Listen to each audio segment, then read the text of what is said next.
Saturday night అవ్వంగానే మనకు గుర్తొచ్చేది ఏంటి? Party vibe, enjoy mode.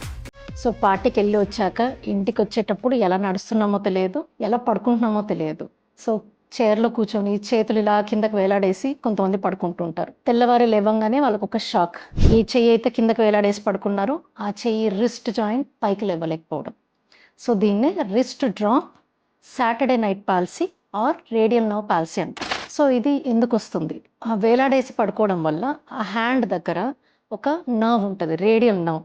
అది ఆ హార్డ్ ఎడ్జ్కి తట్టుకొని ఎంట్రాప్మెంట్ అవ్వడం వల్ల, కంప్రెస్ అవ్వడం వల్ల ఈ సాటర్డే నైట్ పాలసీ అనేది వస్తుంది. ఇది సడన్గా రావడం వల్ల చాలామంది స్ట్రోక్ అనుకుంటుంటారు, కానీ ఇది స్ట్రోక్ కాదు, నర్వ్ కంప్రెషన్ వల్ల వచ్చే ప్రాబ్లం. ఇమీడియట్గా న్యూరాలజిస్ట్కి కన్సల్ట్ చేస్తే అది నర్వ్ పాలసీగా గుర్తించి ఇమీడియట్గా నర్వ్ కండక్షన్ స్టడీస్ చేస్తారు. డయాగ్నోసిస్ అయ్యాక ఇమీడియట్ మెడికేషన్ ఫాలోడ్ బై ఫిజియోథెరపీలో రేడియల్ నర్వ్ స్టిమ్యులేషన్స్ కరెక్ట్గా చేసుకుంటే ఇది అర్లీగా ఇంప్రూవ్మెంట్ వస్తుంది.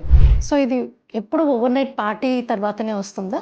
అలా ఏం కాదు. Other conditions like over night car జర్నీలో అందరూ కాంపాక్ట్గా కంజెస్టెడ్గా కూర్చోవడం వల్ల కూడా మూమెంట్ లేకపోవడం వల్ల నెక్స్ట్ డే మార్నింగ్ ఈ రిస్ట్రాప్ ఫేస్ చేసే వాళ్ళు ఉంటుంది. అండ్ ఇంకొకటి హ్యూమరస్ షాఫ్ట్ ఫ్రాక్చర్ వల్ల కూడా రేడియల్ నర్వ్ ఇంజరీతో రిస్ట్ డ్రాప్ రావచ్చు. అండ్ ఈ కండిషన్కి ట్రీట్మెంట్తో పాటు కాకప్ స్ప్లింట్ కూడా పెట్టుకోవచ్చు.